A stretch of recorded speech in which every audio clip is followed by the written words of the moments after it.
To see the face of God is my heart's desire. To gaze upon the Lord is my one desire.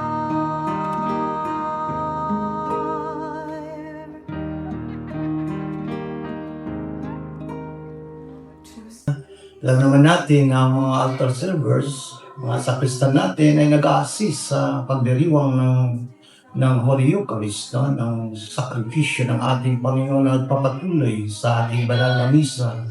Ang nangyari sa Kalbaryo ay nagpapatuloy ang pagdiriwang natin ng kamatayan at muling pagkabuhay ng ating Panginoon, at nandiyan ang mga sakristan natin para i-assist ito, mag-assist sa pagdiriwang na ito. Hangad ng Panginoon na tayo mamalapit sa Kanya, no? Kaya mula sa kabataan, pag tayo nagsiserve, ay lalo tayo napapalapit sa Panginoon, lalo lagi natin siyang naririnig sa mga readings, no? At sa kahalagahan ng banal na misa na siyang sentro ng buhay natin. At syempre mga kabataan, no? Sa bulang edad nila, sa kanilang kabataan ay nailalapit na natin sila sa ating Panginoon. No? At ako nga, nung ako'y bata pa, 6 years old pa nga lang, ay nagsasakristan na rin ako. No? At yun nga po ang naging dahilan kung bakit ako naging pare, dahil pagkatapos ng aking pagsiserve, pagdating sa bahay, ay ginagaya-gaya ko na yung aming Paris Priest.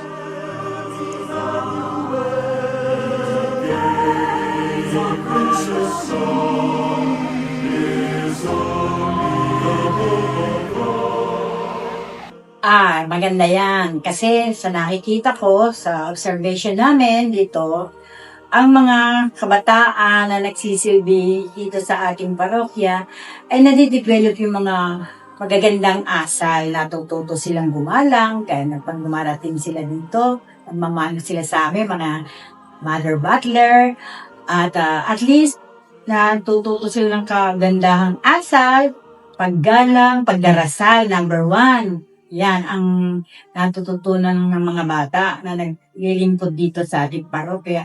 Ang pagiging altar server ay napakalaking tulong sa atin, lalo na sa mga kabataan na gustong pumasok sa ating simbahan. Mas napapalakas nito or napapatibay yung pananampalataya sa ating Diyos. Kaysa doon yung sa kabataan na nasa labas lang, kung ano yung ginagawa, nagbabarkada, napapariwara o na nagiging malayo sa ating Diyos.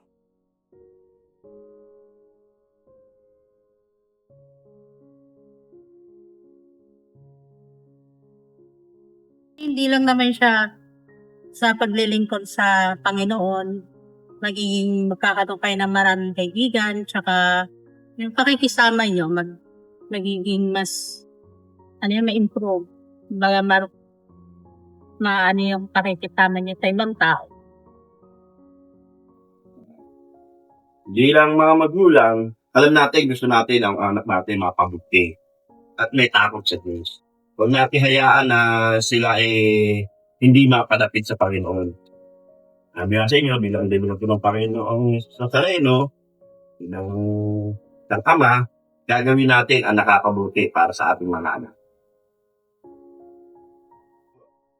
Ang pagsali sa sakrista, sa altar server ng mga anak ay para maging mabuti, may takot sa Diyos, at mapalayo sa kasamaan ng inyong mga anak. Kaya ako'y nag-recommenda na isali niyo po ang inyong mga anak sa altar server.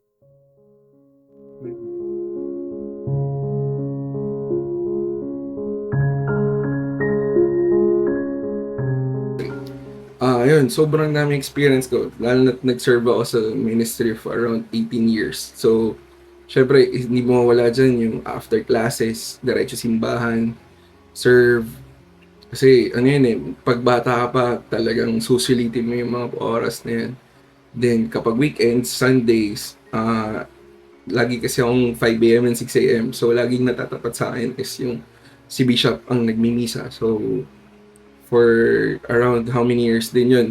Talagang I'm always looking forward no every Sunday mag-serve ako para kay Bishop.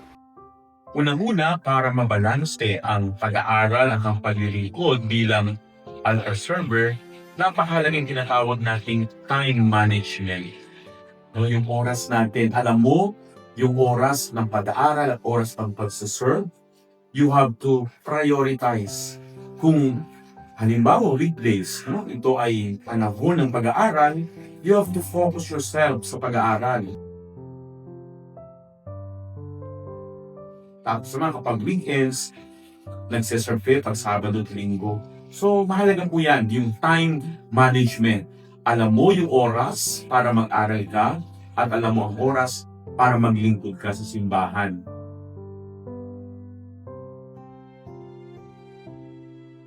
And then in that sense, magkakaroon ka ng focus. No? Yung focus mo ay pag-aaral at paglilingkod.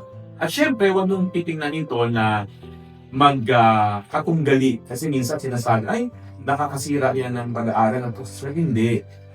Tandaan po natin, sa ating pag-aaral is a form of service. At yung ating paglilingkod sa Diyos sa simbahan, ito'y paraan din para tayo ay matuto.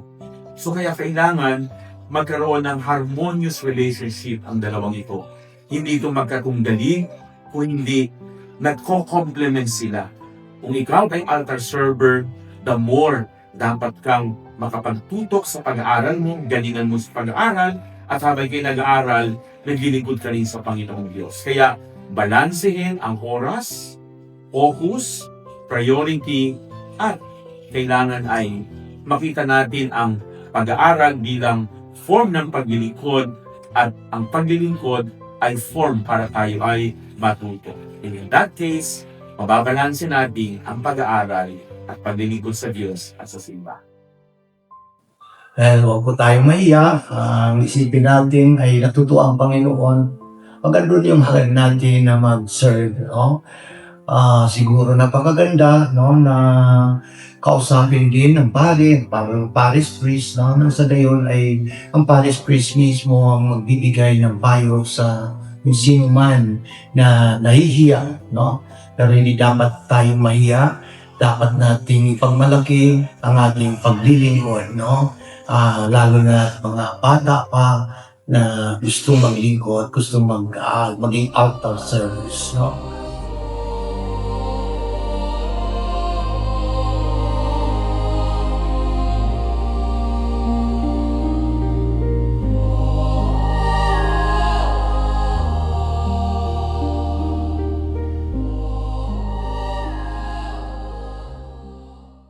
Inaanyayahan namin ang mga batang may edad 10 hanggang 19 na taong gulang upang maglingkod sa dambana ng Panginoon bilang isang sakristan. Dito sa aming ministry, ikaw ay matututo sa iyong pananampalatayang Katoliko at the same time kasama mo ang iyong mga bagong kaibigan habang ikaw ay naglilingkod. Kaya ano pang ginagawa mo? Tara na!